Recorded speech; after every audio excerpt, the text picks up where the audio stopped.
Here, go ahead and draw a Terramorphic. Ended up with lots of land, which is good. You really don't want to flood out. This is pretty much a control deck, so it's important to find those lands when you can. Here, going to go ahead and do the 4C. Obviously, find some great choices there. Find another Core Skyfisher and another Lightning Bolt. Going to try to pause on those so you can actually have time to look and go through those decisions there. Went through it pretty fast, but basically found 3 cards that were great, put them all on top, and really just sent the land down to the bottom. Go ahead and run the Core Skyfisher out, which is a great choice.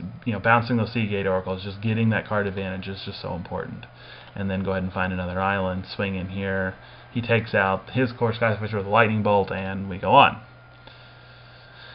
And he finds yet another Seagate Oracle, and of course you can see that he is ahead on cards. He's got 4 in hand, plus he's only got 31 cards left in his library. I've got 3 in hand and 34 in my library, so he's winning that race. He's got more assets that he's able to play than I am, just because of his ability to find those Seagate Oracles and get them into play. So that's another really important part of this game. Now here, this was an interesting decision. He goes ahead and Lightning Bolts the Seagate Oracle so he can get in for a bunch of damage. I actually don't like that play. Getting rid of everything on my side, wasting burn on Seagate Oracle just so you can get in a few points of damage, really doesn't seem like that great a play. Now, if he can, in doing so, can significantly get my life total down, that's one thing. But really, I'm not in any danger yet, and I just think it's too early for that line of play. But that's what he does. And fortunately, I find another Oracle and don't have any problem being able to recover from that. Find yet another burn spell. Again, those are just so important here. And happy to shuffle the Terramorphic away. Bring my life total back up with the Lone Missionary and swing into the Squadron Hawks. If he wants to trade, that's great. Again, now we're down to 1 and 1 on as far as the Squadron Hawk goes, although I believe he's still got 1 more in hand. So go ahead and unearth the Vythian Stinger. Again, take out a Squadron Hawk. That is one of the things I like about that card, is even if they get rid of it, you'll still be able to use it later to get rid of 1 more of their 1/1s. And there's just a lot of 1/1s in this mirror match, so not a problem there. He finds another Seagate Oracle, continue to just really draw very well, and decides here to go on the offensive. Able to block him pretty well. Take out a Seagate Oracle.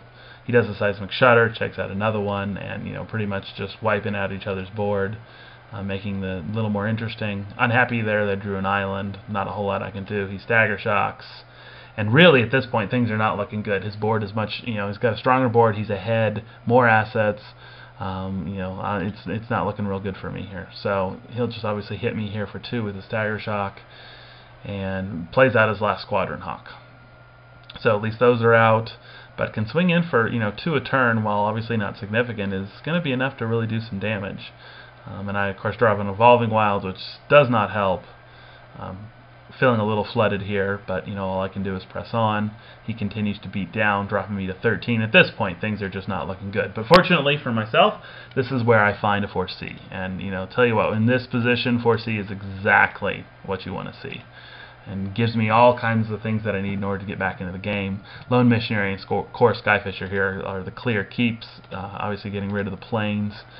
Now here I actually don't like this line. I actually played the Core Skyfisher first. Obviously I probably very foolishly, it would have been better to have tapped my mana slightly different. But I bounced the Kabira Crossroads here.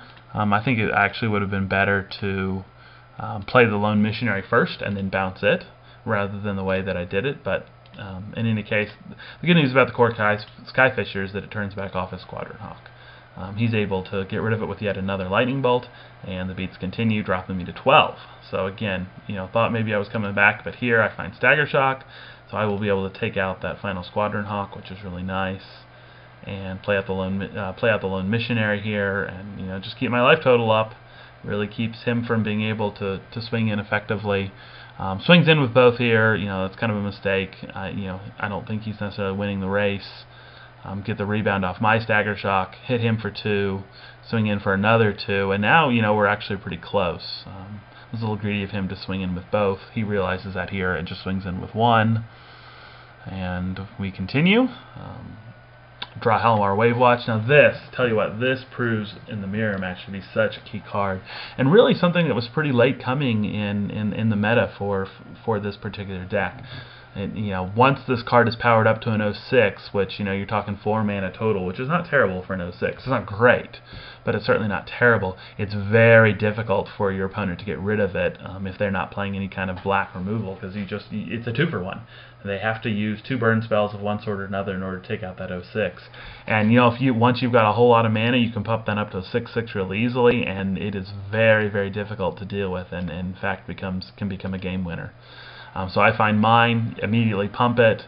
Unfortunately, he does have the Burst Lightning to take it out before I'm able to protect it. Interestingly enough, he then does the exact same thing. Finds a Halimar, pumps it up, and I've got enough to burn, use my own Burst Lightning to get rid of it. So again, we're kind of back, at a stalemate here, although the fact that he's got 2 creatures to my 1 means that he's continuing to be able to press damage through. Terramorphic again, I just continue to draw so much land and just not finding a lot. So again, now here he's far enough ahead, he goes ahead and swings in with both, but again, I don't like that line of play. I think it's greedy. He might as well continue to swing in for 1.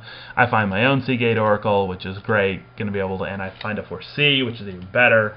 Now I'm really beginning to catch up. If you notice, before he was way ahead, I have now surpassed him in the number of cards left in my library. I've got more assets now than he does, drawn more cards, and the 4C is really just going to cement that. So find some great options there. In fact, they're all good. Go ahead and pull all those out. And now I've just got all kinds of options, including the ever-important Halimar Wave Watch.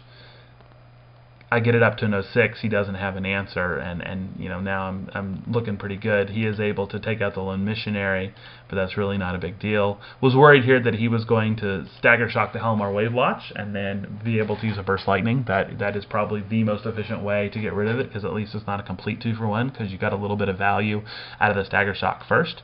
But he's not able to do that. Finds the Lone Missionary, brings his life total back up to 20, but the fact that I have now stuck a Halimar Wave Watch means he's just in a lot of trouble.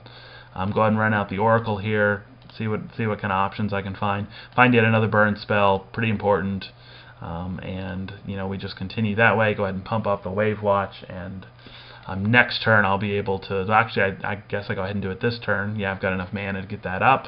Swing in as a 6/6, and it's really powerful at that point. I mean, that's just going to put such a big dent in his life total. And there's, again, unless he's got 2 burn spells, there's very little he can do about it. The fact that he's able to pump up his life is, pretty much immaterial. There's very little he can do about it. Go ahead and run out the Prism here. It's always nice just to see what you can draw. Find yet another burn spell. Get rid of the Missionary, and I'm really sitting pretty here. Can do all kinds of different options.